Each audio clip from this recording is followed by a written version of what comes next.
Pablo, congratulations. I mean, couldn't be happier for you. I've told you all along, I thought you deserved this. And I'm just curious, first off, I mean, you were in the interim role for 4 months, everything going on behind the scenes while management is on this search for the permanent. How are you able to compartmentalize and just get the job done for 2021 without putting the focus on 2022, which a lot of people probably naturally would have done? Yeah, I think it started out with my desire to put all my energy into the group during the transition. I thought it was the most important thing for the guys, and I think it allowed me to, again, focus on the task at hand and stay present. I think a lot of times in pro sports, you never know what the future holds, and the only way to affect the future is what you're doing now. And so I doubled down on being present, on giving the guys all of my energy along with the staff. And I think that was the road that kind of led us to being positioned to get into the playoffs and make a decent run. And in hindsight, how much do you think you benefited from being able to be in that interim role and kind of show what you're capable of in real time instead of just going through the presentations and the interview process? I think it's huge. I think it's a real-time interview. I think a lot of times, presentations are more philosophical. They're more in theory, but the actual practical work can't really be seen and more importantly, if it works in one culture, it doesn't necessarily mean with this group of players it would work. And so to have the ability to kind of interview as I went, and the training sessions were on every day. The culture was felt day in and day out through everyone at the club. The mentality piece, I felt was palpable. And so I think it gives you a good idea of what it would look like if I were given the job on a permanent basis. And so that was really helpful. And you were also in the unique position where you could almost interview the position for yourself to see if this is even what you would want. Like, what convinced you that this was the right place for you right now in your career? Well, I think, again, I think I love this job because it has everything to do with people.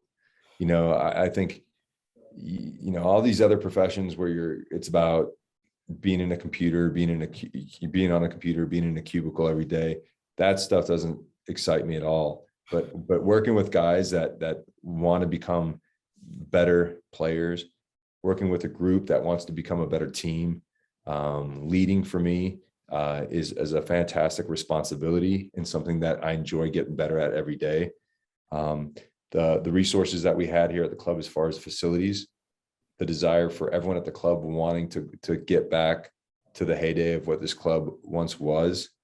And then more importantly, the direction that the new ownership could potentially take us in, and you take all that together. And really for me, it was a no-brainer. I felt like with a little bit more resources, we have the people up and down in this organization that really work extremely hard to make this the best club it can be. And so for me, I'm just, I think, another cog in the wheel and in that regard.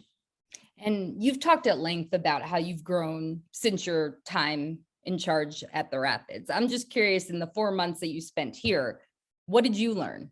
How did you grow as a coach? I know that you're constantly self-reflecting and trying to continue to be the best version of you as you can be.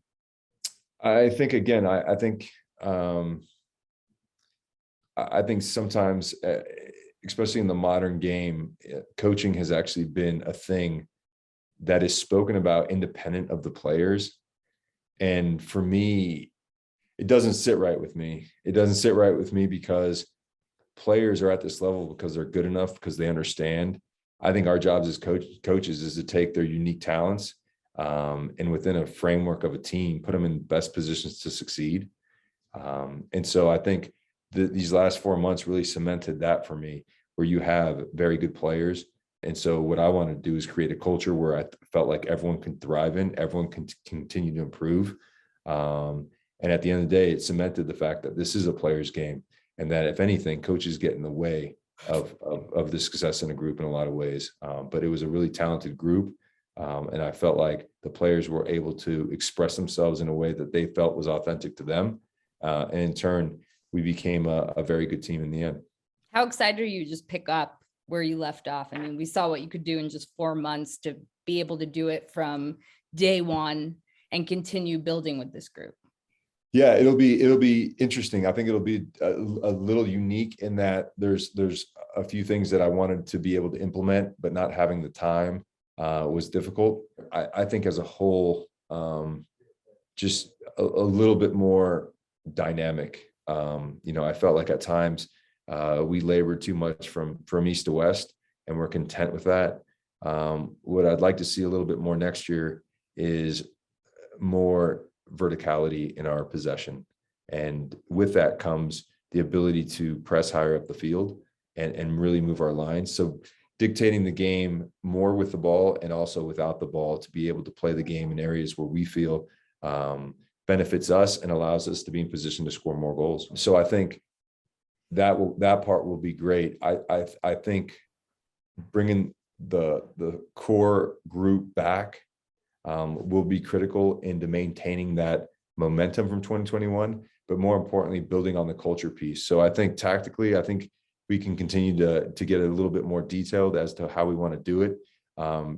Continue to fine tune our style of play and what that looks like and again, there's going to be different players in this group than there were last year. And so it might look a little bit different in that regard. But what I desire to stay the same is the mentality piece that we had and the understanding that this is all about team. And so while it might look a little different at times, given the different players that are playing, the overall mentality of the group will remain the same. And I know that you, the technical staff, management, are already hard at work prepping. I mean, preseason is about a month away, which is hard to believe. What are your priorities? I mean, I know there are a couple players that you're in negotiations with. Like, ideally, what will this look like in a month's time? Well, ideally, we have 95% of the players that will be here for the whole year on the ground. Obviously, in a quick turnaround, there might be 1 or 2 players that aren't. But again, to be able to get to January 16th and have the ability to have everyone start on day one, I think is the most important part. We also need a coach or two, and possibly fill in another role that we haven't had this last year from a set piece perspective.